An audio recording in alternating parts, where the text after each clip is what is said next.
واقعے کا نام نہیں ہے، کربلا ایک تہذیب کا نام ہے، کربلا ایک تحریک کا نام ہے، کربلا ایک ریولیشن کا نام ہے۔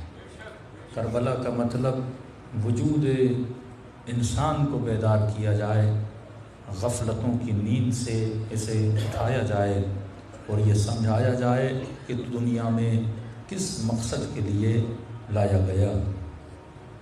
سوئے ہوئے معاشرے کو حسین ابن علی نے اپنے خون کی قربانی سے بیدار کیا۔ صرف اس معاشرے کو نہیں بلکہ تا قیامت یہ خون ہر سوئے ہوئے انسان کو بیدار کرتا رہے گا۔ کربلا کا ایک اعلیٰ ترین مقصد یہ بھی تھا کہ امامت انسان کی سمجھ میں آ جائے کہ جب لوگ امام کا ساتھ چھوڑتے ہیں تو امام قتل کر دیے جاتے ہیں، جب لوگ امام کا ساتھ چھوڑتے ہیں تو یزید جیسے ظالم ان کے اوپر حاکم بن جاتے ہیں، جب لوگ علی کا ساتھ چھوڑتے ہیں تو معاشرے میں قتل اور غارت بڑھ جاتا ہے۔ تو ایک طرح سے کربلا نے وحدت کا درس بھی دیا کہ آپ مجلسوں میں آ کے کیا سیکھتے ہو، چاہے مومن ایک دوسرے سے بات نہ کرے لیکن حسین کی محبت ان دونوں کو فرش عزا پہ کھینچ کے لاتی ہے۔ نماز کے بعد مصافحے کا فلسفہ یہی ہے کہ مومن مومن سے کیا کرے، مصافحہ کرے، ہاتھ ملائے۔ کہ کل ہم نے بتایا کہ خوف خدا کی نشانیوں میں سے ایک نشانی یہ ہے کہ انسان کے اندر ایتھیکل ایگریمنٹس ہونے چاہیے، اخلاقی طور پہ مضبوط ہونا چاہیے۔ اب یہ نہیں کہ اخلاق صرف اپنی بیوی کے ساتھ، اپنے بچوں کے ساتھ، بلکہ اخلاقی طور پہ ہمسایوں کے ساتھ بھی اس کا اخلاق اچھا ہونا چاہیے۔ ہمسائے صرف نہیں، پڑوسی صرف نہیں، فرمایا تیرا اخلاق ایک حیوان کے ساتھ بھی اچھا ہونا چاہیے۔ ایک چڑیا کے ساتھ بھی تجھے بد اخلاقی کرنے کی اجازت نہیں ہے۔ اور آج معاشرہ دیکھیں، بد اخلاقیوں کا عالم دیکھیں، چڑیا تو دور، مراجے کی توہین کی جاتی ہے، علماء کی توہین کی جاتی ہے، دین شعائر اللہ کی توہین کی جاتی ہے، کبھی قرآن کو پھاڑ دیا جاتا ہے، کبھی کتاب خدا کو جلا دیا جاتا ہے۔ یہ وہ انسان ہے جو اللہ کی ولایت سے نکلا ہوا ہے اور ولایت شیطان میں زندگی بسر کر رہا ہے۔ اب توہین ہوتی ہے، ایک مرتبہ قرآن جل جائے تو اس انسان اکا بکا ہو جاتا ہے، ارے اللہ کی کتاب کو جلا دیا۔ اسی طرح کربلا میں نبی کے نواسے کو کاٹا گیا، ان کے لاشے پہ گھوڑے دوڑائے گئے، وہ بھی تو توہین اسلام ہے۔ بلکہ یہاں تک بول دیا اگر کوئی مومن کی توہین کرتا ہے یہ بالکل ایسے ہے جیسے خانہ خدا کو گرا دیا جائے۔ تو یہ بھی ہماری کچھ غلط فہمیاں ہیں کہ ہم سمجھتے ہیں کہ توہین صرف یہ ہے کہ کتاب جلائی جائے۔ بندہ خدا اگر تو کسی مومن کی توہین کرتا ہے، بندہ خدا اگر تو کسی انسان کی توہین کرتا ہے، اگر کسی انسان کو ذلیل کرتا ہے تو یہ بھی برابر ہے اس توہین کے۔ توہین ہوتی ہے، یہ نہیں کہ کم ہے یا زیادہ ہے، ہاں یہ ضرور ہے سزا اعتبار کے حساب سے کم و زیادہ ہوتی ہے۔ اگر کوئی وہن مذہب کرتا ہے تو اس کی سزا اسلام میں موت ہے، اس سزا کی کوئی بخشش نہیں ہے۔ اگر کوئی رسول کی توہین کرتا ہے، اگر کوئی شاعر اللہ کی توہین کرتا ہے تو اسلام میں سخت ترین سزائیں سنائی ہیں۔ تو کربلا اسی چیز کا نام ہے کہ آؤ دیکھو کس نے حسین کا ادب کیا اور کس نے حسین کی توہین کی تھی۔ جس نے حسین ابن علی کا ادب کیا، خدا نے ان کو نور کے ممبروں پہ بٹھا دیا کہ علی تم اور تمہارے شیعہ نور کے ممبروں پہ ہوں گے۔ آج پوری دنیا شہدائے کربلا کو یاد کرتی ہے، لیکن جس نے توہین کی آج پوری دنیا اس یزید ملعون پر لعنتیں بھیجتی ہے۔ تو انسان کو سوچنا چاہیے کہ لعنت کسی پر بھی آ سکتی ہے، رحمت بھی کسی پہ آ سکتی ہے۔ اگر تو تہذیب کربلا میں زندگی گزارے گا تو خدا کی رحمتوں کی بارش تیرے سر پر ہوگی، لیکن اگر تیرے اندر اخلاق یزیدی ہوگا تو انسان کے اوپر لعنت بھی آ سکتی ہے۔ صلوات پڑھے محمد و آل محمد۔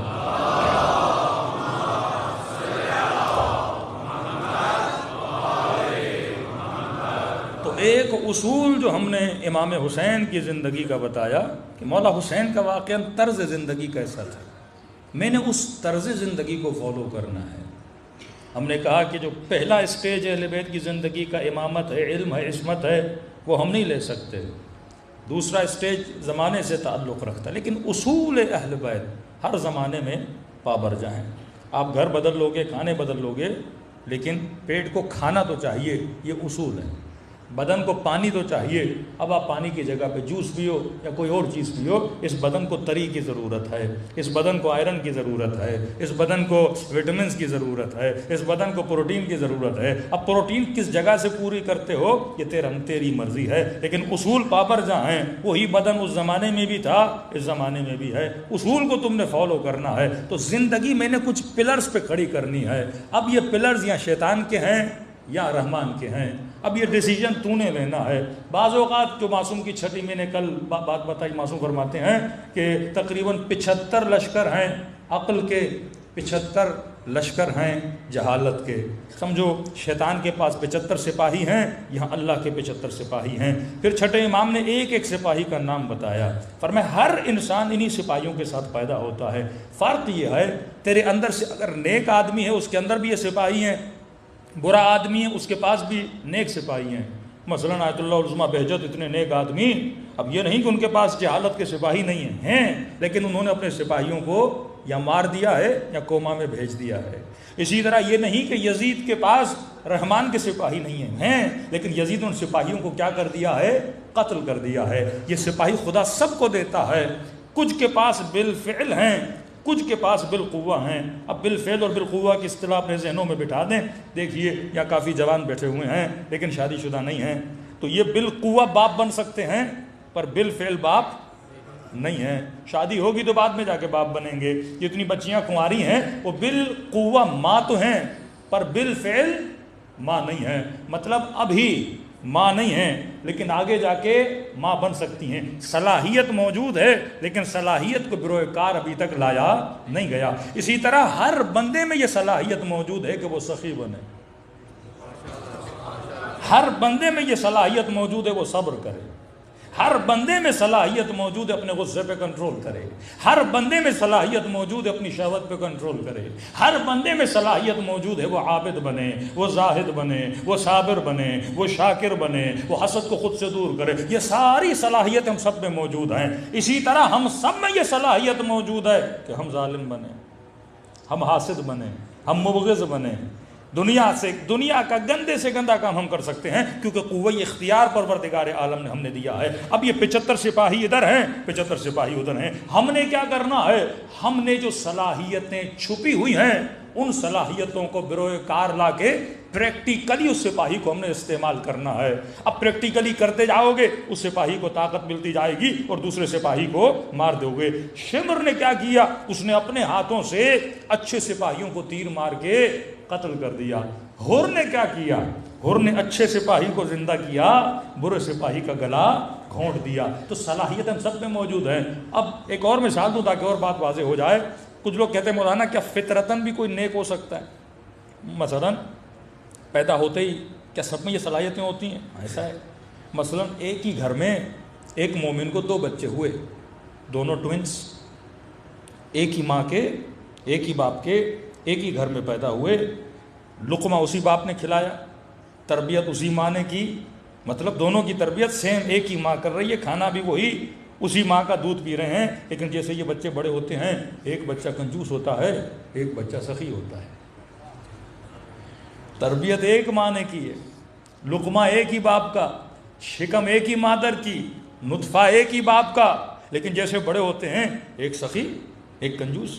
اب آپ نے دیکھا ہوگا کئی بچے ہوتے ہیں نا، سفرے سے چیزیں اٹھاتے ہیں، ٹافیاں اٹھا لی، سخی ہوتے ہیں، دوسرے بچے کو ٹافیاں بانٹتے رہتے ہیں۔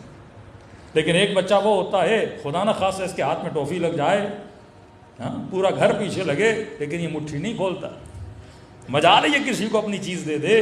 اب یہ بچپن سے کنجوس ہے، وہ بچپن سے سخی ہے۔ یہ خدا دادی صلاحیتیں ہوتی ہیں۔ اب کہتے ہیں کہ ابتدا دونوں کی الگ الگ ہے۔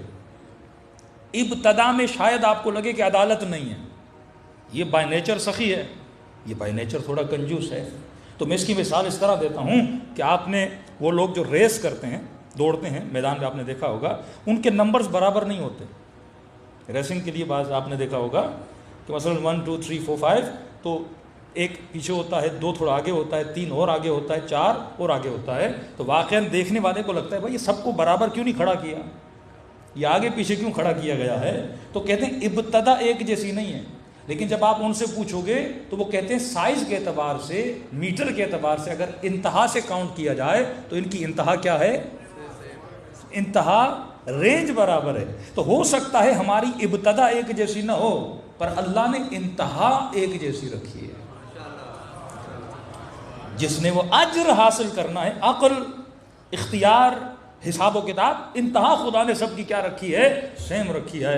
اب کوئی بچہ سخی، اب یہ جو کنجوس ہے بالفعل ایک جہالت کا لشکر اس میں ایکٹیو ہے، اور یہ جو سخی ہے بالفعل اس کے اندر لشکر عقل کا سپاہی ایکٹیو ہے۔ جس کے اندر بائی نیچر ایک چیز ایکٹیو ہے، اس نے اس چیز کو بچانا ہے، مطلب اس چیز کو ثابت رکھنا ہے تاکہ یہ چیز اس سے چھوٹ نہ پائے، اور جس چیز میں وہ ایکٹیو نہیں ہے اس نے سپاہی کو کیا کرنا ہے؟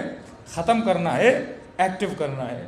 کئی ایسے بچے میں نے دیکھے ہیں کہ والدین کہتے ہیں مولانا اتنا اس کو سمجھایا، آج فلاں جگہ پہ جا کے جھوٹ بولنا ہے بیٹا، کہ اس کو کوئی 15-20 منٹ ہم نے ٹریننگ کروائی ہے جھوٹ بولنے کی، کہ فلاں آفس میں جا کے آپ جھوٹ بولو۔ کہتے ہیں بڑی کوشش کی لیکن یہ جوان جھوٹ بول ہی نہیں سکتا۔ اب یہ کمال نہیں ہے کہ یہ جھوٹ نہیں بول رہا، اس کی نیچر میں ہے کہ وہ جھوٹ بول ہی نہیں سکتا، اس کی نیچر میں ایسا ہے۔ اب اس کے لیے کوئی اور چیز کمال والی ہوگی، لیکن ایک آدمی یہ جھوٹ بڑی آسانی سے بول لیتا ہے، اس کے لیے بڑا جہاد ہے جھوٹ نہ بولنا۔ جو جھوٹ بولتا ہی نہیں اس کے لیے جہاد نہیں ہے، جو جھوٹ ریگولر بولتا ہے اس کے لیے بڑا جہاد ہے۔ مثلا ایک آدمی کے اندر جن سے مخالف کی طرف رغبت بہت کم ہے، اب یہ بولے کہ مولانا میں نامحرم بچیوں کو یا لوگوں کو نہیں دیکھتا، اس کے لیے کمال نہیں ہے۔ وہ بندہ جس کے اندر رغبت موجود ہے وہ اگر نہ دیکھے، اس کے لیے یہ چیز کمال بن جاتی ہے۔ مثلا آپ کو بھوک لگی ہے اور اسلام کہتا ہے یہ کھانا نہ کھاؤ، مثلا اس وقت یہ باعث کمال ہے۔ اب ایک بندے کا پیٹ بھرا ہوا ہے اور وہ کھانا نہیں کھا رہا تو یہ کمال نہیں ہے۔ تو چھٹے امام فرماتے ہیں کہ یہ تم نے پہلے صلوات پڑھے مولا کی شان پر،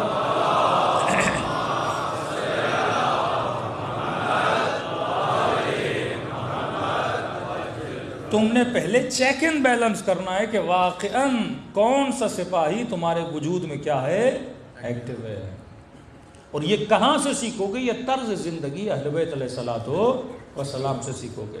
ایک اصول ہم نے اہل بیت کی زندگی کا 2 مجلسوں میں ڈسکس کیا، وہ اصول تھا خوف پروردگار عالم۔ یہ سپاہی تب کنٹرول میں رہیں گے جب تیرے وجود میں اللہ کا خوف ہوگا۔ خوف نہیں ہوگا، بندہ بے باک ہو جائے تو وہ ظلم اور جہالت کے سپاہیوں کو دوڑاتا بھی ہے اور حکومت الہی میں رسوخ کر کے بندگان خدا کو نقصان بھی پہنچاتا ہے۔ آج دوسرے پہلو پہ آنا چاہتے ہیں، جو اہل بیت کی زندگی میں یہ صفت واقعاً ائمہ اہل بیت رسول خدا کی زندگی میں ایک بارز ترین صفت تھی، اور وہ ہے صفت عفو، معاف کرنا۔ آج معاشرے میں جتنے بھی جھگڑے ہیں، طلاقیں ہیں، بھائی بھائی سے لڑا ہوا ہے، مولوی مولوی سے لڑا ہوا ہے، سب کی وجہیں کیا ہیں؟ معاف نہ کرنا۔ فرماتے ہیں جس کے اندر معاف نہ کرنے کا جذبہ ہے، اصلاً وہ کسی کو معاف کرنے کے لیے تیار نہیں ہے، اس سے بڑا کوئی قسی القلب بندہ نہیں ہے۔ تو چھٹے امام جعفر صادق علیہ السلام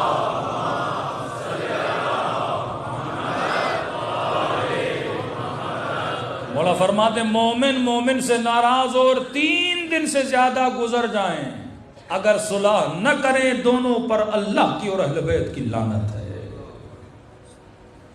یہ کیسا مومن ہے جو معاف کرنے کا جذبہ نہیں رکھتا، جبکہ خود دنیا کے سارے گناہ کر کے اللہ کے مصلی پہ بیٹھ کر کہتا رب عالمین میرے گناہ بخش دے۔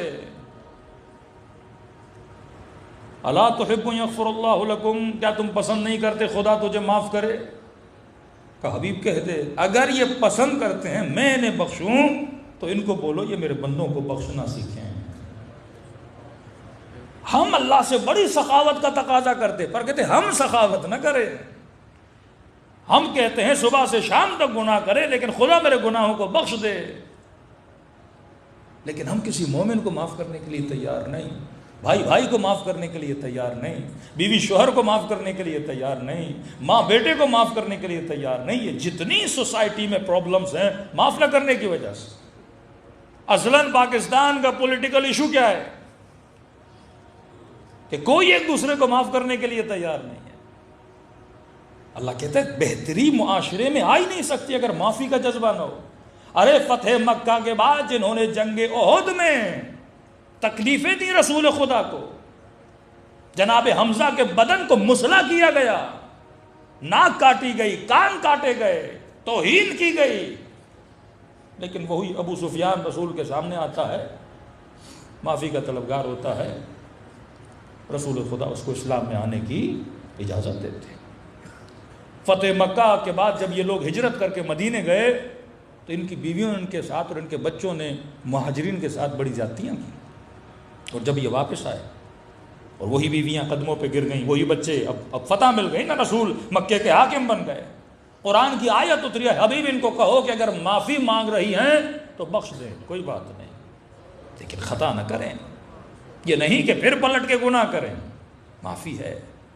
کربلا کے میدان میں ایک شامی بندہ، کہتے ہیں بڑا قوی ہیکل، قد کا لمبا، جسم کا بھاری بندہ، اس کو اپنی شجاعت پہ بڑا بھروسہ تھا کہ کوئی ایسا نہیں جو میرے مقابلے میں آئے اور اسے بچھاڑ نہ سکوں، جس لائک عمرو بن عبدوت، اور آیا، اس للکارنا شروع کیا، اپنا سب سے بہادر ترین بندہ آئے، میں شام کا رہنے والا ہوں، بنو امیہ کا ماننے والا ہوں، کہ امام حسین اس کے مقابلے میں گئے، کہا دیکھتے ہیں کہ تو بہادر ہے یا حسین بہادر ہے۔ امام نے حملہ کیا، حملہ کرنے کے بعد اس کی دونوں ٹانگیں امام نے تلوار کے وار سے کاٹ دی۔ کہتے اس میدان جنگ میں جب ٹانگیں کٹی ہوئی تھیں، امام حسین کے قدموں کو پکڑ کے رو کے یہ کہنے لگا کہ واللہ مجھے نہیں پتا تھا علی کا بیٹا اتنا بہادر ہے، اگر پتا ہوتا میں کبھی جنگ کے لیے نہ بلاتا۔ اور وہاں پہ کہتا حسین مجھے معاف کرو، کیونکہ دوسرا حملہ امام اس کی گردن پہ کرنے والے تھے، کہ مجھے معاف کرو، آگے سے آپ کے مقابلے میں کبھی نہیں آؤں گا، اصلاً میدان چھوڑ کے چلا جاؤں گا۔ کہتے اس میدان جنگ میں امام حسین نے لشکر یزید کو کہا لے جاؤ اپنے سپاہی کو، وہیں پہ حسین نے معاف کی۔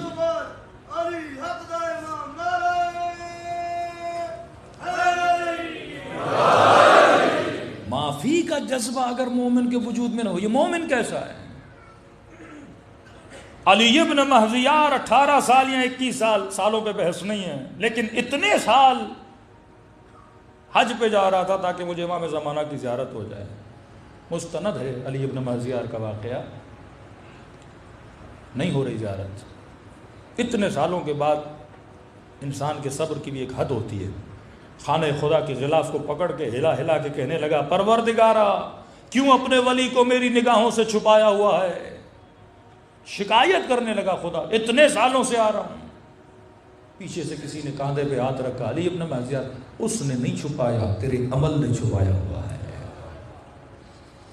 اور جب لے گئے اس کو، امام سے ملاقات ہوئی، 3 دن ایک خیمے میں امام کے ساتھ رہا، تو وارد ہونے کے بعد، سلام کرنے کے بعد امام نے اسے یہ جملہ بولا کہ علی ابن مہذیار 18 سال سے، اتنے سالوں سے میں تیرا انتظار کر رہا تھا، تو آ کیوں نہیں رہا تھا؟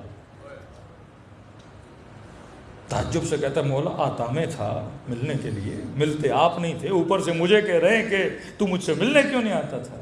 امام نے کہا علی ابن مہذیار 2 بیماریاں ہمارے چاہنے والوں کے دلوں سے اگر نکل جائیں تو ہماری زیارت ہو جائے۔ فرمایا دین کی ویلیو اتنی نہیں ہے جتنی دنیا کی ویلیو ہے، یہ ہمیشہ دنیا کو دین پہ ترجیح دیتے ہیں۔ دوسرا فرمایا علی ابن مہذیار یہ بات یاد کا مولا، یہ صفت تو میرے اندر نہیں ہے، کہ دوسری بات سن، علی ابن مہذیار اتنے سالوں سے جب حج پہ آتا تھا اپنی سگی بہن سے تو ناراض تھا، جب تو میرے شیعہ کے ساتھ صلہ رحم نہیں کرے گا، مجھ سے توقع نہ رکھو کہ میں تیرے ساتھ صلہ رحم کروں۔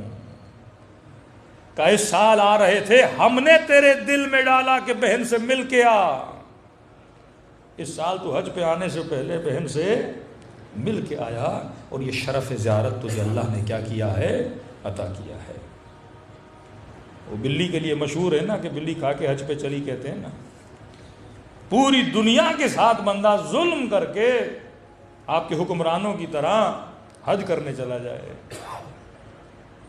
قوم و ملت کی لعنتیں سمیٹ کے بندہ امام کی زیارت کے لیے مثلاً چلا جائے، خانہ خدا کی زیارت کے لیے چلا جائے. انما یتقبل اللہ من المتقین، خدا عمل کس کا قبول کرتا ہے؟ جو صاحب تقوی ہے. ایک لفظ ہے مدعی، یعنی دعوے دار. ہم دعوے دار ہیں کہ عاشق خدا ہیں، ہم دعوے دار ہیں کہ ہم بڑے خوف خدا رکھنے والے ہیں، ہم دعوے دار ہیں کہ ہم بڑے متقی ہیں. فرماتے ہیں کبھی کبھی اپنے دعوے پر بھی غور کیا کرو کہ واقعاً وہ دعویٰ سچا بھی ہے کہ نہیں ہے. کہ تم کہتے ہو لا الہ الا اللہ، کہ میں اللہ کے علاوہ کسی کو الہ نہیں مانتا، واقعاً تیرا دعویٰ سچا ہے کہ نہیں ہے؟ قرآن کہتا ہے من اتخذ الہ ہوا، کچھ لوگ وہ ہیں جنہوں نے الہ اپنی ہوا و ہوا سے نفس کو بنایا ہوا ہے. کوفیوں نے دعویٰ کیا لیکن جب وقت اجابت آیا تو اپنے دعوے سے پیچھے ہٹ گئے. ایک بہت قصہ، بڑا پیارا قصہ ہے حضرت سلیمان کا. کہتے نبی سلیمان ایک جگہ سے گزر رہے تھے تو حضرت سلیمان پودوں سے، پلانٹ سے، درختوں سے بھی باتیں کرتے تھے. کہتے ہیں یہ جتنا علم ہے، پلانٹس کا جتنا علم ہے کہ اس پودے کا یہ فائدہ ہے وہ فائدہ ہے، یہ حضرت سلیمان سے زیادہ نسلوں میں منتقل ہوا. وہ ایک پودے کو، پلانٹس کو اٹھاتے تو اس سے پوچھتے تھے بتا تیرا فائدہ کیا ہے، تو پودا بھی حضرت سلیمان کے ساتھ کلام کرتا تھا. حیوانوں کے ساتھ باتیں کرتے تھے، چونٹیوں کے ساتھ کلام کرتے تھے. دوسری خوبی حضرت سلیمان کی یہ تھی کہ حضرت سلیمان جس بھی چیز کو دیکھتے تھے اس چیز کو دیکھ کر اللہ کی یاد میں آتے تھے. یہ انبیاء ایک درس ہے. شیطان کبھی بھی اصل کا انکار نہیں کرتا. شاید میں نے کل کی مجلس میں کہا تھا شیطان اصل کا انکار نہیں کرتا. شیطان کیا کرتا ہے؟ مثلا ایک خوبصورت پھول ہے، اب شیطان آپ کو یہ نہیں بولے گا کہ پھول خوبصورت نہیں، شیطان آپ کو اس پھول کے اندر اسٹک کر دے گا، پھنسا دے گا کہ تم پھول میں ہی پھنسے رہو اور آگے نہ بڑھو. انبیاء کا کام، اولیاء کا کام کیا ہے کہ آپ کو صرف حسن میں نہ پھنسائے رکھیں، آپ کو خالق حسن تک پہنچائیں. شیاطین امت کیا کرتے ہیں؟ حسن تک. ہاں مال ہے، اچھی بات ہے کمانا، لیکن اس میں اٹک نہ جانا، حسن میں اٹک نہ جانا، ایک حسین سے دوسرے حسینوں تک جمپ نہ لگاتے رہنا. اور وہ وہی کرتا ہے، آپ کو حسن میں اتنا مشغول رکھے گا پوری زندگی تلاش حسن میں گزر جائے گی. ایک باکمال چیز دیکھو گے شیطان اس میں پھنسا لے گا تمہیں. اس کا کام ہی یہی ہے، وہ وہم کے ذریعے تجھے ان چیزوں کا عاشق بناتا ہے. فرماتے ہیں جتنی بھی کائنات کی چیزیں اگر ان کا ریفرنس خدا کی طرف نہ جائے تو چیزوں کا کوئی فائدہ نہیں ہے. تبھی فرمایا بہترین چیزیں جب تمہارے سامنے فوراً کہو سبحان اللہ، اللہ کی تعریف کیا کرو، حسن کو دیکھ کر خالق حسن تک پہنچا کرو. اور یہی کام مذہب میں آ کر کرتا ہے. مثلا شخصیت پرستی اسی چیز کا حصہ ہے. وہ شخص تب با کمال ہے جب اس کو دیکھ کر تم کہاں پہنچو؟ خدا تک پہنچو. اب بندہ شخص کے اندر ہی اٹک جائے اور خدا تک نہ جائے. غلات کا معاملہ کیا تھا؟ وہ حضرت علی کی شخصیت میں اٹک گئے، آگے نہیں بڑھ پا رہے. علی با کمال اسی لیے ہیں تاکہ تجھے کمال اعلیٰ یعنی خدا تک پہنچائیں. رسول معجزے اس لیے کرتے تھے تاکہ تجھے کہاں تک پہنچائیں؟ خدا تک پہنچائیں. اب بندہ وہیں پر آ کر کیا ہو جائے؟ رک جائے. یہودی موسیٰ پر رک گئے، عیسائی عیسیٰ پر رک گئے، مسلمان محمد پر رک گئے، زیدی چوتھے امام تک رک گئے. یہ رکنا سب سے بڑی بیماری ہوتی ہے. تم آگے بڑھو اور اس ریفرنس کو کہاں تک پہنچاؤ؟ پروردگار عالم تک پہنچاؤ. شیطان ان چیزوں میں محدود کر دیتا ہے. تو میں نے مزاحن شاید کل مثال بھی دی تھی کہ اگر کوئی آپ کو اپنے گھر میں دعوت دے اور کھانا کھلائے اور آپ کھانے کی تعریف کرتے رہو، بنانے والے کی تعریف نہ کرو، اس سے بھی برا لگتا ہے. اسی طرح جب تو کائنات کے حسن کی تعریف کرتا ہے اور خدا کی تعریف نہیں کرتا تو خدا کو بھی اچھا نہیں لگتا. واقعاً یہ نطفہ نجس، اس کو اتنا حسین کس نے بنایا؟ یہ بدبودار نطفہ، یہ نجس نطفہ، اس کو اتنا حسین کس نے بنایا؟ خدا نے بنایا. مولا فرماتے اولہ نطفہ وآخرہ جیفہ. ذرا اپنی حقیقت کو پہچان کہ انسان تیری ابتدا نطفہ ہے، تیری انتہا کیا ہے؟ مردار ہے. اس بیچ میں اتنی حسین زندگی کس نے بنائی ہے؟ پروردگار عالم نے بنائی ہے. تو حضرت سلیمان کی عادت تھی وہ چیزوں کو دیکھ کر کہاں پہنچتے تھے؟ خدا تک پہنچتے تھے. نیشنل جغرافیہ آپ کھولیں گے، مچھلی کی تعریف، عقاب کی تعریف، مختلف اللہ کی مخلوقات کی تعریف، لیکن کبھی یہ نہیں کہتے کہ ان کے بنانے والوں کی تعریف بھی کریں کہ واقعاً اس مچھلی کو یہ کس نے سکھایا کہ اس نے کس طرح اپنی غذا کے پیچھے جانا ہے۔ ایک حدیث بھی ہے اور واقعاً یہ نئی ریسرچ بھی ہے، آپ نے سنا ہوگا کہ ایک دریا کی بہت بڑی مچھلی ہوتی ہے جو کئی مچھلیوں کو کھاتی ہے۔ اب ظاہر ہر انسان کو برش کرنے کی بھی ضرورت ہوتی ہے، مچھلیوں کو بھی ضرورت ہوتی ہے کہ دانتوں میں کیڑے نہ لگ جائیں۔ اب یہ مچھلی سمندر سے باہر آتی ہے، اپنا منہ کھولتی ہے، پھر ایک پرندہ ہواؤں میں اڑتا ہوا خدا نے بنایا ہے، جس کی غذا ہواؤں میں نہیں ہے، اڑتا ہواؤں میں ہے، اور سمندر کی انتہا میں ایک مچھلی ہے جس کے دانتوں میں خدا نے اس کی غذا رکھی ہے۔ یہ پرندہ پھر نیچے آتا ہے اور مچھلی کے دانتوں سے اس کا جو کھانا ہے وہاں سے کھاتا ہے۔ اب کسی نے سوال کیا جب یہ مچھلی منہ بند کرے گی تو پرندہ تو مر جائے گا، اس کا بندوبست بھی خدا نے کیا ہوا ہے۔ یہ دنیا کا عجیب پرندہ ہے جس کے سر پر بھی نوک ہے، جس کی چونچ کے نیچے بھی نوک ہے، اگر وہ منہ بند کرے تو مچھلی خود مر جائے، تو وہ تب تک انتظار کرتی ہے جب تک پرندے کا پیٹ نہ بھر جائے۔ یہاں اس کا پیٹ بھر جاتا ہے، یہاں اس کے دانت صاف ہو جاتے ہیں۔ یہ کمال کون کر رہا ہے؟ یہ خالق اعظم کر رہا ہے۔ اب بندہ پرندے کو کمال سمجھے، مچھلی کو کمال سمجھے، ارے تو با کمال نہیں ہے، یہ کمال کس کا ہے؟ خدا کا ہے۔ جناب یعقوب پر اللہ جب بلائیں نازل کرتا ہے، بیٹا مر گیا کا صبر کیا، بیوی بیمار ہوئی کا صبر کیا، بدن بیمار ہو گیا کا صبر کیا، اتنی بیماریاں بڑھتی گئیں، آخر میں لوگوں نے تانے دینا شروع کر دیے کہ یعقوب یقیناً تم نے کوئی برا کام کیا ہوگا تبھی خدا تجھے بلائیں دے رہا ہے، یقیناً تم نے برائی کی ہوگی، یقیناً تم نے گناہ کیا ہوگا۔ جب لوگ تانے دینے لگے تو حضرت یعقوب نے کہا پروردگارا بیٹے کے مرنے پہ صبر کیا، بیوی کے بیمار ہونے پہ صبر کیا، بدن میں بیماریاں آئیں صبر کیا، کیڑے پڑ گئے صبر کیا، لیکن خدایا اب لوگوں کے تانے مجھ سے برداشت نہیں ہوتے۔ اللہ نے وحی بھیجی، یعقوب اتراتا کس بات پر ہے کہ بیٹا مر گیا صبر کیا، بیوی بیمار ہوئی صبر کیا، بیماری آ گئی صبر کیا، کہ یعقوب اپنے صبر پہ فخر نہ کرو، اگر تم نے صبر بھی کیا تھا یہ بتاؤ تجھے صبر کرنے کی توفیق کس نے عطا کی تھی؟ یہ میری توفیق تھی کہ تو نے صبر کیا۔ کبھی یہ نہ سوچا کرو امام حسین کی مجلس میں آ گیا تو نے بہت بڑا کام، ارے تجھے توفیق مجلس کس نے دی؟ نہ مجلس پڑھنے پہ کوئی فخر کرے، یہ جملے جب منہ سے نکل رہے ہیں، چھوٹی سی بیماری انسان کو ہو جائے تو انسان کلام نہ کر سکے، کانوں کی توانائی لے لے تو سن نہ سکے، قدموں کی توانائی لے لے وہ تو چل نہ سکے، تو یہ جتنی توفیق میں ایون اگر تو نماز بھی پڑھ رہا ہے یہ کس کی توفیق ہے؟ پروردگار عالم کی توفیق ہے۔ اگر تیری آنکھوں سے آنسو بھی نکل رہے ہیں کس کی توفیق ہے؟ خداوند متعال کی توفیق ہے۔ تو فرمائے ہر چیز کس تک پہنچنی چاہیے؟ خدا تک۔ یہ عقل مندوں کی نشانی ہے، لیکن بعض لوگ شخصیتوں میں پھنس جاتے ہیں۔ شخصیت پرستی حرام ہے، اصل یہ ہے اگر وہ چیز تجھے خدا تک پہنچا رہی ہے اس چیز کو فالو کرو، کبھی بھی ان چیزوں پہ اٹکا نہ کرو۔ صلوات پڑھے محمد والے محمد۔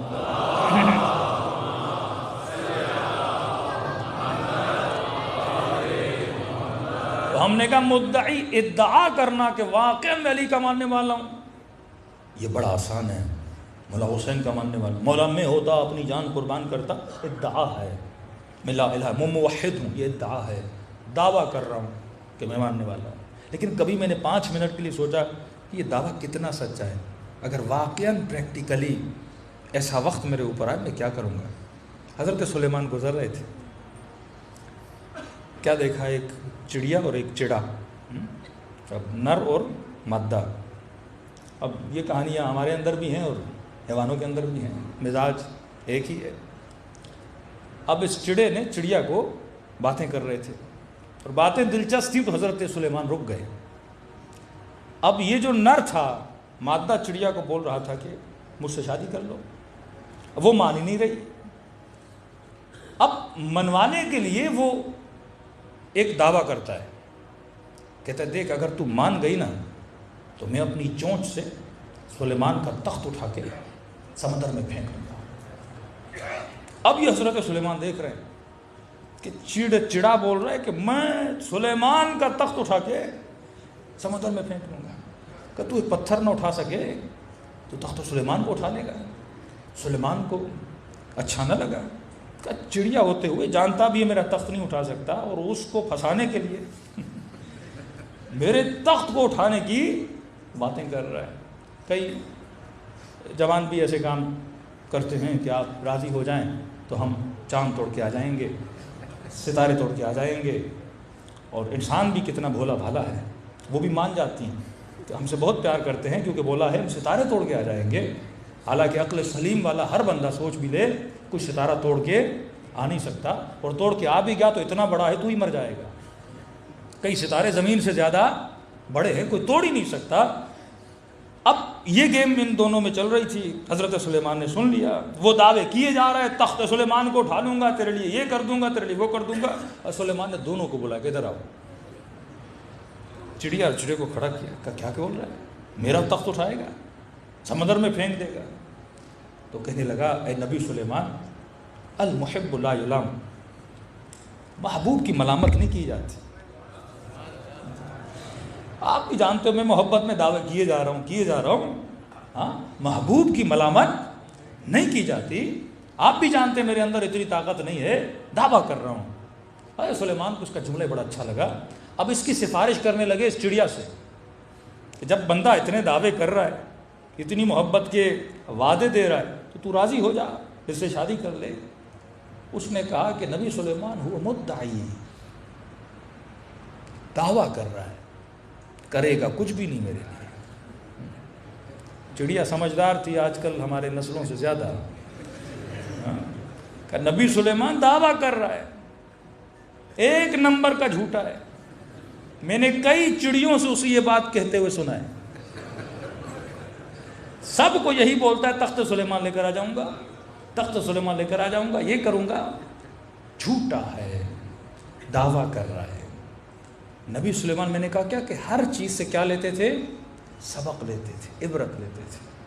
معصوم فرماتے ہیں کئی دنوں تک سلیمان اپنے محل سے باہر نہیں آیا اس جملے کو سن کے کہ دعویٰ کر رہا ہے، جھوٹا ہے۔ کہتے ہیں ہفتوں سلیمان روتے رہے اور کہنے لگے خدایا کہیں ایسا تو نہیں کہ سلیمان بھی تیری محبت کا دعویٰ کر رہا ہے، صرف بات ہو اور اس بات میں حقانیت نہ ہو۔ خوف زدہ ہوتے تھے کہ ہم جو کہہ رہے ہیں واقعاً وہ ہمارے اندر ہے کہ نہیں ہے۔ ہم کتنی آسانی سے بول دیتے یا لیتنا کننا معکم فافوز معکم فوزا عظیما، اے کاش ہم کربلا میں ہوتے، جانے قربان کرتے۔ یہاں جوان کو یہ بولا جائے آنکھ کو حرام سے بچاؤ، آنکھ نہیں اس سے بند ہوتی اور جان قربان کرنے کی باتیں ہوتی۔ ایک جھوٹ سے اپنی زبان کو روک نہیں سکتا، جان کی قربانی کی باتیں ہوتی ہے۔ اتنی آسان ہوتی اگر تحریک کربلا، سارے کوفے والے کربلا میں ہوتے۔ جتنی جنگیں امیر المومنین کی اس جنگ میں جتنے سپاہی تھے اس میں چھاٹی نہیں تھی، صفین میں شمر بھی علی کے ساتھ کھڑا ہے، کوئی لالچ میں آیا، کوئی مولا کو خلیفہ ماننے کی وجہ سے آیا، کوئی کس بات کی وجہ سے، چھاٹی نہیں کی۔ کربلا کی وہ واحد جنگ ہے جس میں وہ لشکر ہے جو چھاٹی شدہ لشکر ہے، خلوص کامل والا۔ اتنی سختی ہے تدین امام حسین کی کہ جناب کھڑا ہے مولا حسین کے ساتھ، مولا مدد کے لیے، امام فرماتے ہیں کیا تمہارے سر پہ کوئی دین تو نہیں ہے، کسی کے مقروض تو نہیں ہو؟ مقروض ہو تو پہلے قرض ادا کر کے آؤ، پھر حسین کی مدد کرو۔ کہنے لگا مولا دیر ہو جائے گی، آؤں گا جاؤں گا، کہیں واقعہ نہ ہو جائے۔ کہا ہوتی ہے تو ہو جائے، اگر اتنا تجھے پرواہ ہے دیر ہو جائے گی، چلو کسی کو وکیل کر کے آؤ اپنا، کہ تیرے مرنے کے بعد تیرے اموال سے پیسے کاٹ کے اس کو ادا کرے۔ جس سرزمین کربلا پہ امام حسین پہنچتے ہیں، پوچھتے ہیں کتنے کی سرزمین ہے؟ حسین اس مٹی میں بھی دفن ہونا پسند نہیں کر رہے جو حسین کی خریدی ہوئی مٹی نہ ہو۔ اس قبیلے سے وہ زمین بھی خریدی، اور جس زمین میں، اور زمین وقف کی قبیلے کو شرطوں کی بنیاد پہ کہ یہ زمین تیری ہے، لیکن شرط یہ ہے جب میرا زائر آئے خدمت کرنا اس کی، جب کوئی پیاسا گزرے پانی پلانا، جب کوئی ہمارا محب آئے ہماری قبروں کے نشان دکھانا۔ اتنی پری پلاننگ، یہ فکر، یہ عقل، یہ تہذیب کون سکھا رہا ہے؟ امام حسین۔ لیکن آج مسلمانوں کا حال دیکھو، زمینوں پہ قبضے کر کے مسجدیں بنائی جا رہی ہے۔ یہ مہذب نہیں ہے، یہ سویلائزڈ نہیں ہے، اسے دین کا عطا پتہ نہیں ہے، یہ صرف نمازیں پڑھنا جانتا ہے۔ تبھی فرماتے ہیں بعض لوگوں کی نماز کل غراب ہے، کووں جیسی نماز ہے۔ کوا چونچ لگاتا ہے نا، چونچ والی نماز ہے۔ صلوات پڑھے محمد والے۔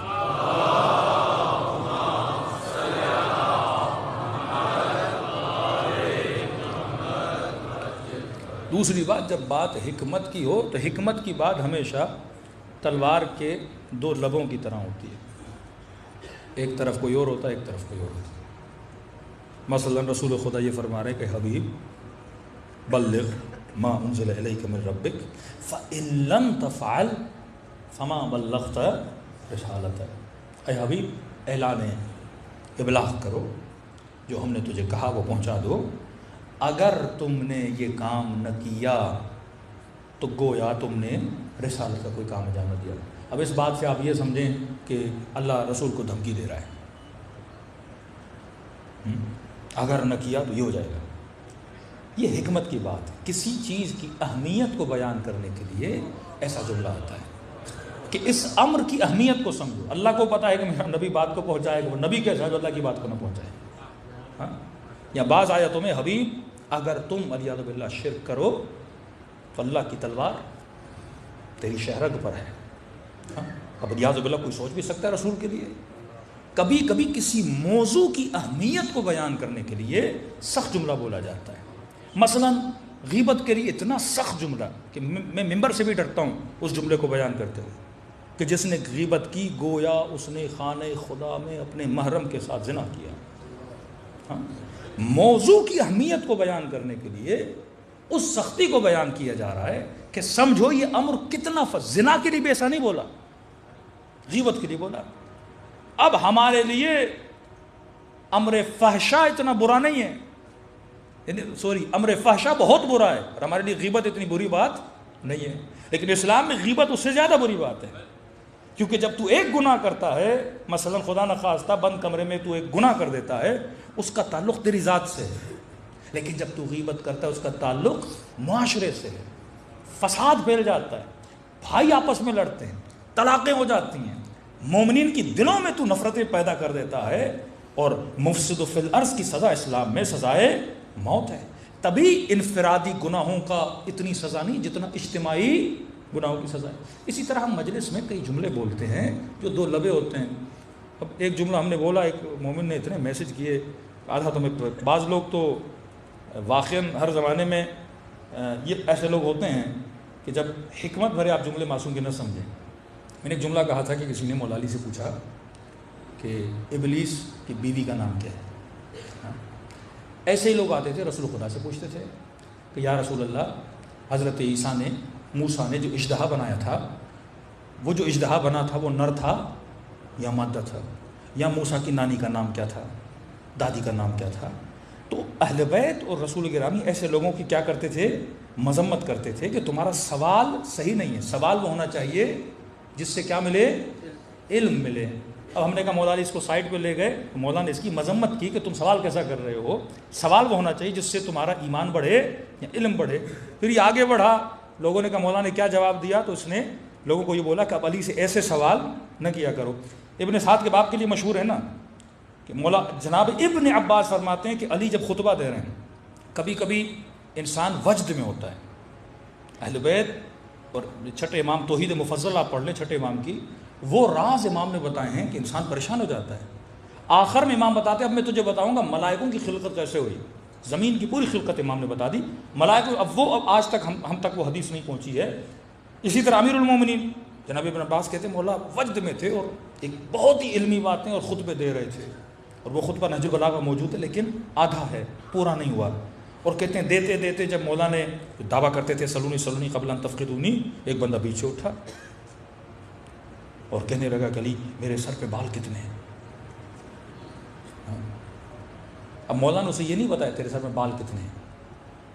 سلونی کا مطلب یہ نہیں کہ ہر بندہ ہر سوال کرو، اہل بیت ہر فضول سوال کا کیا دیں جواب ہے۔ سلونی کا مطلب یہ تو علمی سوال کر جس سے تیرے ایمان کا فائدہ ہو، جس سے تیری دنیا آخرت آباد ہو۔ امام نے کہا بال کتنے وہ تو چھوڑ دے، لیکن اتنا بتاؤ تیرے ہر بال کے پیچھے ایک شیطان بیٹھا ہوا ہے۔ مطلب یہ سوال تیرے ذہن میں شیطان ہی ڈال سکتا ہے کہ امام امت منبر پر بیٹھے اور تو سوال کیسے کر رہا ہے کہ آپ بولو مولا علی میرے باغ میں آم کتنے؟ بھائی میں نے تجھے بتا بھی دیا آم کتنے، تیرا کیا فائدہ ہوگا؟ امام نے کہا تجھے بتا بھی دوں سر پہ بال کتنے، تو گن پائے گا میری بات کو تصدیق کرنے کے لیے؟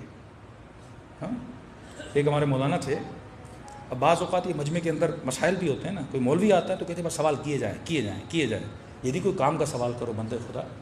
مولانا کہہ رہے ہیں تھکا دیا مجمع نے. مولانا یہ سوال ہے. مولانا اچھا عمل کسی نے نہیں کرنا. قبلہ صاحب کوئی نصیحت تو کر دیجئے. چلو بھائی ہم نے کی, آپ عمل کرو گے تو ہم نصیحت کریں. جہاں جاتے ہیں مولانا یہ سوال, مولانا وہ سوال, مولانا. اب مولانا سوال کے جواب دیے جا رہے ہیں کہ مجھے پتہ یہ عمل کرنے والے تو ہیں نہیں. مولوی کا بھی ٹائم پاس کر رہے ہیں, اپنا بھی ٹائم پاس کر رہے ہیں. تو کسی نے کہا مولانا یہ بتائیے حضرت آدم اور حوا کا نکاح کس نے پڑھایا تھا؟ ایک تو 1.5 گھنٹے سے مولوی جواب دے دے کے تھک گیا. انہوں نے کہا میں نے پڑھایا تھا. اگر میں کیا اس سے تیرا لینا دینا بندے خدا, نکاح کس نے پڑھایا تھا؟ بعض سوال ایسے ہوتے ہیں جن کا کوئی فائدہ ہی نہیں ہے. تو اہل بیت ایسے لوگوں کی کیا کرتے تھے؟ مذمت. امام امت اگر بیٹھے آپ ایسے سوال کرو جس کا کوئی فائدہ نہیں ہے. جواب نہ دینے کا مطلب یہ نہیں کہ امیر المومنین کو پتہ نہیں تھا. اب مولا کوئی نام بتا بھی دیتے وہ تصدیق کیسے کرتا بھائی؟ چلو آپ مجھ سے پوچھو شیطان کی بیوی کا نام کیا ہے؟ میں بتا دوں جولی نام تھا اس کا. چلو آپ کس سے پوچھو گے؟ تصدیق کہاں سے کرو گے بھائی؟ جس سوال کی تصدیق نہیں ہو سکتی اس سوال کا فائدہ ہی بیکار ہے. تو آدمی سوال وہ کرے جس سوال کا کیا ہو, فائدہ ہو. تو بعض حکمت کی باتیں کرتے ہیں, دماغ لوگوں کا پتہ نہیں کہاں چلا جاتا ہے. صلوات پڑھے محمد و آل محمد.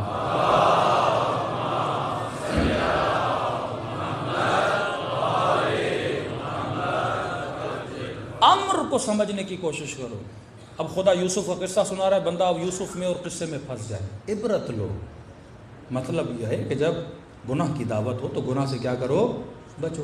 بنی اسرائیل, بچڑا, موسیٰ کی دوری, یہ اللہ کیوں بتا رہا ہے؟ اور نبی یہ کہے الساع بالساع, جو کچھ بنی اسرائیل نے کیا وہ سب کچھ میری امت بھی کرے گی. اور واقعہ جناب سیدہ کا خطبہ ہے, ہم کچھ چیزیں ممبر پہ بیان نہیں کر سکتے, اب اس میں پڑھ لیں بی بی نے کون کون سی نسبتیں دی ہیں, واقعاً نسبتیں دی ہیں. جو کچھ انہوں نے کیا, جو فرقے ان میں بنے وہ فرقے امت مصطفیٰ میں بنے. تو صاحب عقل جو ہوتا ہے وہ عبرت حاصل کرتا ہے. جو صاحب عقل نہیں ہوتا وہ قصوں میں چپک جاتا ہے, وہ کہانیوں میں چپک جاتا ہے, وہ چیزوں سے لپٹ جاتا ہے, لیکن ان قصوں سے فائدہ نہیں لیتا. واقعاً امیر المومنین کی ساری جنگیں دیکھیں, لیکن ان جنگوں کا یہ واقعہ کہ علی کے چہرے پر کسی نے لعاب دہن پھینکا اور علی نے اسے اس وقت نہیں مارا. اس کے سینے سے کھڑے ہو جاتے ہیں, چہل قدمی کرتے ہیں, پھر جاتے ہیں اس کے گلے پہ وار کرتے ہیں. اور جب اعتراض ہوا کہ علی آپ نے پہلے کیوں نہیں مارا, تو امام نے فرمایا آج تک میں نے اپنے دشمن کو نہیں مارا. جب لعاب دہن پھینکا دشمنی ہو گئی نا. آپ کی توہین کوئی کرے گا اور آپ غصے میں اسے مارو تو یہ غصہ کس کے لیے ہوا؟ اپنے لیے ہوا نا, اللہ کے لیے نہیں ہوا نا. کہ علی نے ہمیشہ خدا کے لیے جنگ کی ہے. کسی کو بھی جب یہ لوگ بولتے تھے علی تو نے میرے باپ کو مارا, میرے بھائی کو مارا, مولا فرماتے ہیں مجھ سے کیوں دشمنی کر رہے, میں نے اپنے لیے نہیں مارا, خدا کے لیے مارا. اب میرا ایمان ہے کہ یہ حدیث جو آتی ہے ضربت علی یوم الخندق افضل من عبادت ثقلین, تب ایک ضربت عبادت ثقلین سے افضل بن جاتی ہے کیونکہ اس ضربت میں خالصتاً عبادت پروردگار عالم چھپی ہوئی ہے. صلوات پڑھے محمد و آل محمد.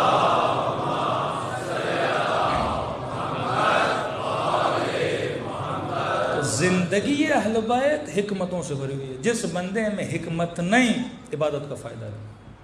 جس بندے میں عقل نہیں, بے عقل بندے کی عبادت. اس پہ ہم کل بات کریں گے کہ عقل, جہل اور علم, ان تینوں میں فرق کیا ہے, عبادت کا فائدہ نہیں. اب دیکھیں ایک بندہ 1 نمبر کا عابد ہے, صبح سے شام عبادتیں, نمازیں, روزے, ہاں, لیکن اگر عقل نہ ہو, خود کش بن جائے, ایک مسجد میں جا کے اٹیک کر دے, 1000 لوگوں کو مار دے, اس عابد کا کوئی فائدہ ہے؟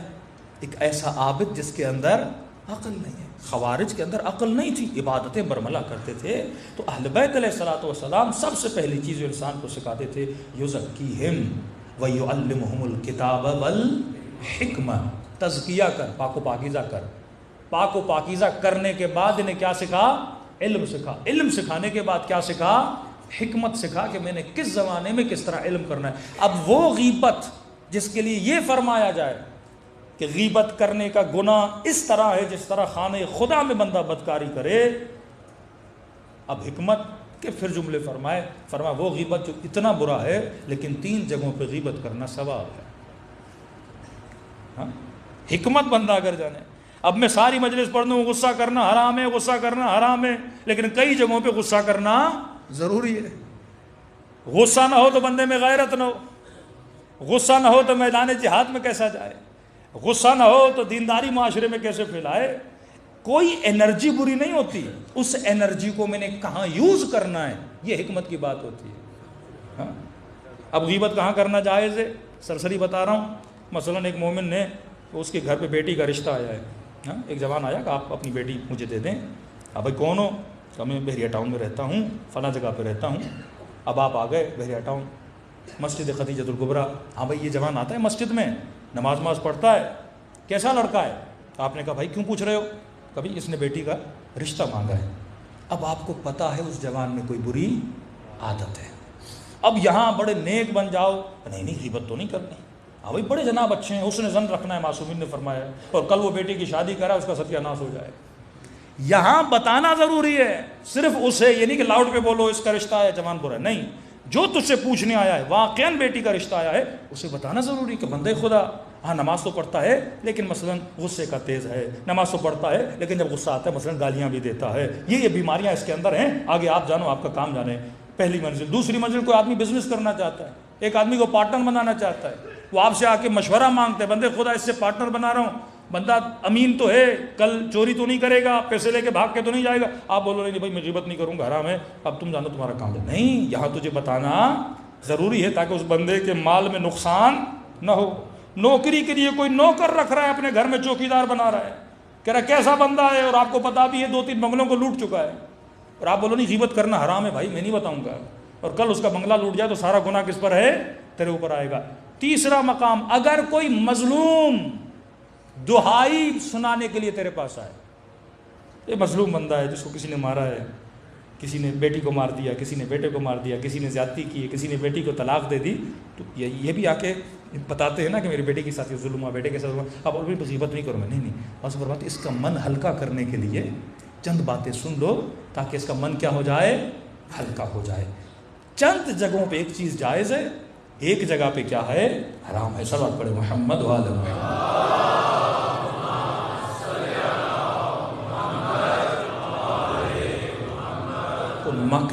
مکتب حکمت ہے، مکتب علم ہے، مکتب تہذیب ہے. جب تک کمپلیٹلی اس مکتب کو، جتنے واقع ہماری سوسائٹیز کے ایشوز ہیں، ہم نے صحیح طریقے سے دین کو سمجھا نہیں ہے. ایک کلی اصول ہیں، انشاءاللہ کل کی مجلس میں گفتگو کریں گے. ان اصولوں کو اگر کوئی بھی معاشرہ فالو نہیں کرے گا وہ معاشرہ تباہ و برباد. وَاعْتَصِمُوا بِحَبْلِ اللَّهِ وَلَا تَفَرَّقُوا. اللہ کی رسی کو تھامو، تفرقہ نہ کرو. اب کوئی نہیں تھامے گا اس معاشرے میں تفرقہ ہوگا، قتل ہوگا، غارت ہوگا، تباہی اور بربادی ہوگی. اصولوں کو جو فالو کرے. مولانا کیوں فرماتے ہیں معاشرے کفر کے ساتھ چل سکتے ہیں، ظلم کے ساتھ نہیں چل سکتے. اصل بتا رہے امیر المومنین، ظلم ہوگا معاشرہ تباہ ہو جائے گا. کافر ہو لیکن عدل ہو، معاشرے میں امن بھی ہوگا، امان بھی ہوگا، سکون بھی ہوگا. یہ اصول زندگی اہل بیت ہیں. اگر انسان ان کو فالو کرے دنیا بھی آباد، آخرت بھی آباد. آئیے کربلا چلتے ہیں، دعا کرتے ہیں کہ پروردگارا ہمیں بھی ایسا بنا جیسا تو نے حر کو بنایا. ہاں ہمیں بھی ایسا بنا. دیکھیے امام کے شہدائے کربلا میں 2-3 لوگ ایسے ہیں جن کا نام یزید ہے. 2-3 لوگ ایسے ہیں جن کا نام یزید ہے. ایک بصرے کا رہنے والا ہے، یزید نامی شخص. اس کو پتہ چلا کہ امام حسین کربلا پہنچے. اس نے اپنے 2 بیٹے عبداللہ، عبید اللہ دونوں اٹھائے، ساتھ میں نوکر اٹھایا، ساتھ میں 2 دوست اٹھائے. 7 لوگ لے کر کربلا حسین کی نصرت کے لیے پہنچا.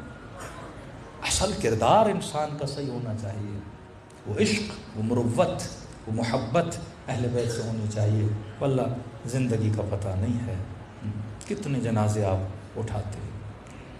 فرمایا زندگی کی قدر جاننے کے لیے قبرستان جایا کر، صحت کی قدر جاننے کے لیے ہاسپٹل جایا کر، جوانی کی قدر جاننے کے لیے بوڑھوں کو دیکھا کرو. یہ جو تراوت خدا نے دی ہے یہ ہمیشہ باقی رہنے والی نہیں ہے، وقت گزر جاتا ہے.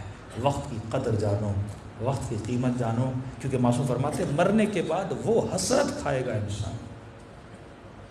اب جو آپ کے مرحومین نہیں ہیں اور آپ کو مجلس میں دیکھ رہے ہیں وہ حسرت کھا رہے ہیں کہ یہ لوگ کتنا ثواب کما رہے ہیں۔ ہاں کہتے ہیں ہمیں فرصت مل جائے کہ ہم دوبارہ دنیا میں آئیں اور یہ ثواب کمائیں۔ بھائی گل پائگانی کا میں نے بتایا تھا نا کہ جب بیٹے نے خواب میں دیکھا کہ بابا واپس آئیں تو کیا کریں گے، کہ بیٹا 1 گھنٹہ بھی اللہ نے دیا نا واپس دنیا میں جانے کے لیے امام رضا کی زیارت پہ جاؤں گا۔ کہا کیوں بابا؟ کہ جتنی مرتبہ میں ان کی زیارت کے لیے گیا ہر زیارت کے بدلے 3 مرتبہ مجھ سے ملنے کے لیے آئے۔ اور بندہ کہے گا میں زیادہ جاتا نا۔ وقت کی واللہ قدر جانو، قیمت جانو، اپنے وقت کو ضائع نہ کرو، اپنی آخرت اور بقا کے لیے زندگی گزارو۔ دلوں کو کربلا لے جائیں، سلام کریں اپنے آقا کی مظلومیت پہ جنہوں نے بقا انسانیت کے لیے اپنا اصغر قربان کیا، اپنا اکبر قربان کیا، اپنی سکینہ قربان کی۔ کبھی انسان اپنے آپ سے شرم آتی ہے، حیا آتی ہے، مولا حسین کیا کچھ نہیں کیا آپ نے انسانیت کے لیے، اور واقعات میں نے آپ کے لیے کیا کیا، بقا دین کے لیے کیا کیا۔ یہ توفیق مجلس حسین سے ملتی ہے، سب مل کے السلام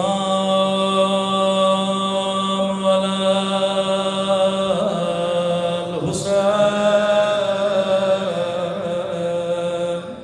وعلی علی ابن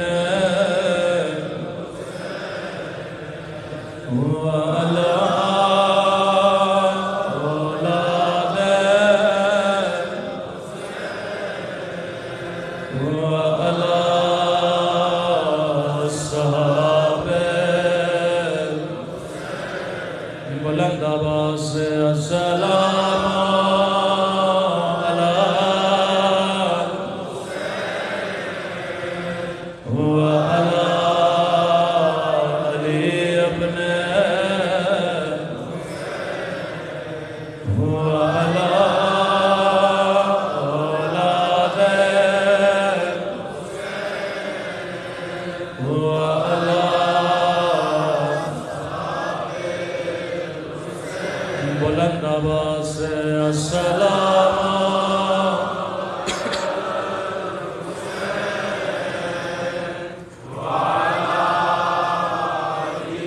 میرا سلام ہو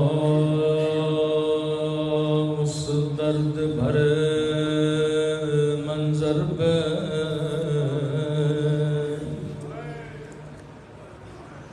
جب زینب کی نظر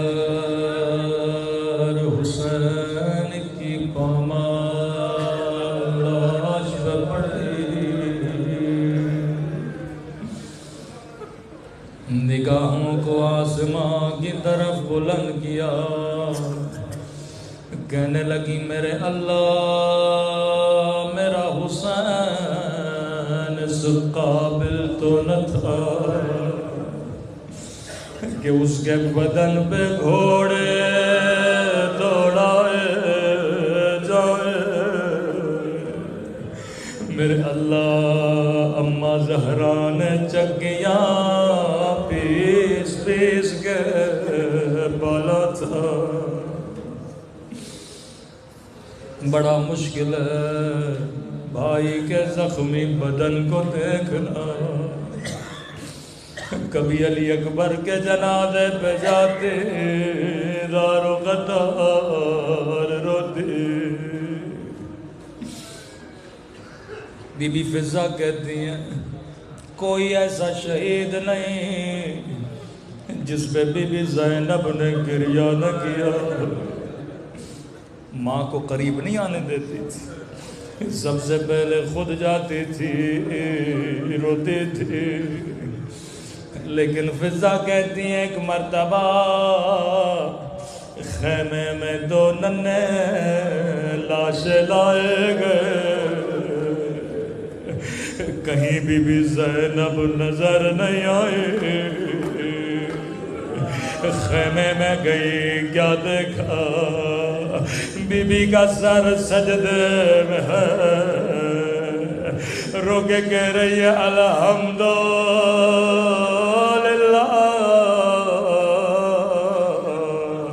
اے خدا تیرا شکر ہے تو نے زینب کی قربانی قبول کی لیکن خیمے سے باہر نہیں آئی بچوں پہ نہیں روئی بچوں کے لیے کوئی مرثیہ نہیں پڑھا قافلہ کوفے روانہ ہوا پورے سفر میں کہتی تھی کوفے والو اگر کسی نے رسول کی زیارت کرنی ہے ایک نظر میرے علی اکبر کو دیکھو یہ شبیہ رسول لیکن پورے سفر میں کبھی بچوں کے سروں کو نہیں دیکھا قافلہ شام پہنچا رو کے کہنے لگی عباس تیری آنکھیں بند کیوں ہے اور تجھے زینب پہ بڑا ناز آج میرے ہاتھ میں رسیاں میرے سر بردا نہیں ہے لیکن کبھی بچوں کو دیکھ کے زینب نہیں روئی راوی کہتا ہے زندان شام جب کٹے ہوئے سر لائے گئے مولا حسین کا سر آیا زینب نے گود میں لیا علی اکبر کا سر آیا اکبر کی ماں نے اٹھایا قاسم کا سر آیا قاسم کی ماں نے اٹھایا فضا کہتی ایک مرتبہ دو ننھی گردنیں آئے زینب کبھی حسین پہ روئے کبھی اکبر پہ روئے سر لانے والے نے کہا کیا ان سروں کی ماں مر گئی ہے کوئی لینے کیوں نہیں آتا فضا نے کہا مجھے دو یہ میرے بیٹے ہیں گود میں لیا کہنے لگی آقا دادے کیا بچوں سے ناراض ہو پورے سفر میں بچوں کو گود میں نہیں لیا کہنے لگی اماں فضا میں علی کی بیٹی ہوں زینب جو ایک مرتبہ دے دے پھر واپس نہیں لیتے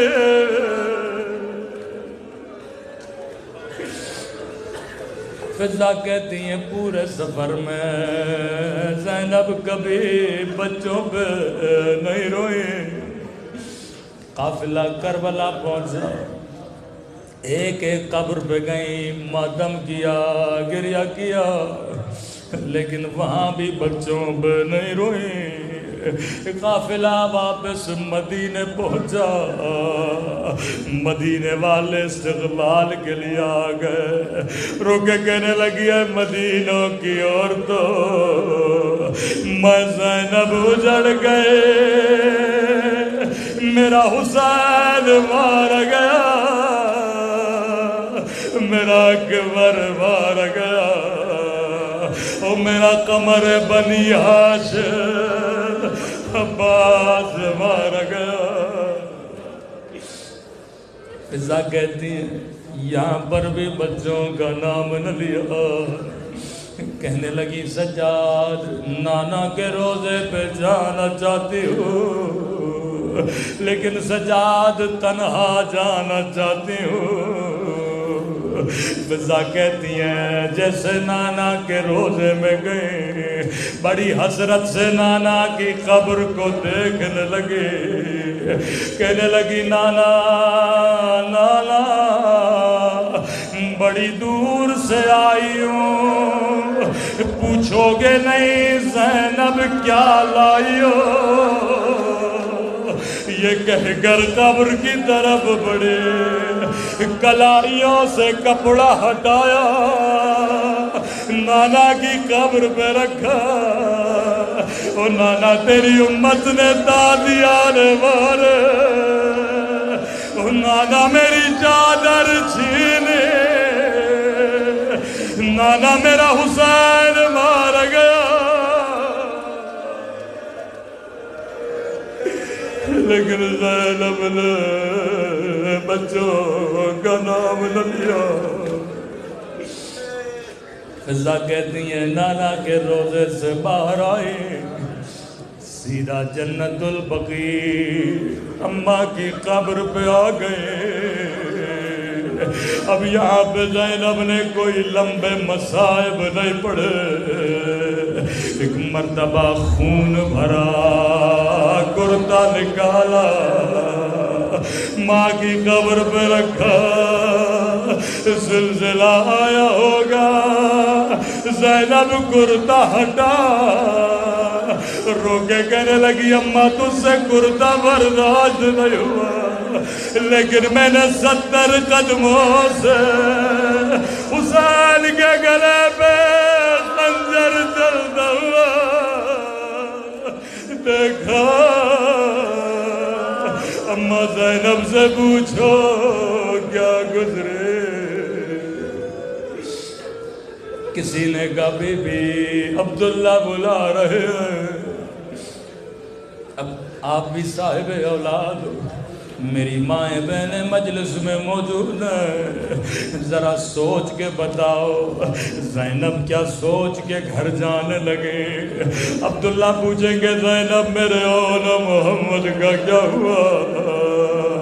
روایت کے جملے جیسے گھر کا دروازہ کھولا، عبداللہ کی نگاہ پڑی، کہنے لگے بوڑھی خاتون رک جا، میری زوجہ گھر پہ موجود نہیں ہے۔ رو کے کہنے لگی عبداللہ تو نے بھی نہیں پہچانا، اور میرا حسین مارا گیا، میرا علی اکبر مارا گیا، عبداللہ میں اجڑ گئے۔ یہاں پر بھی زینب نے بچوں کا نام نہ لیا،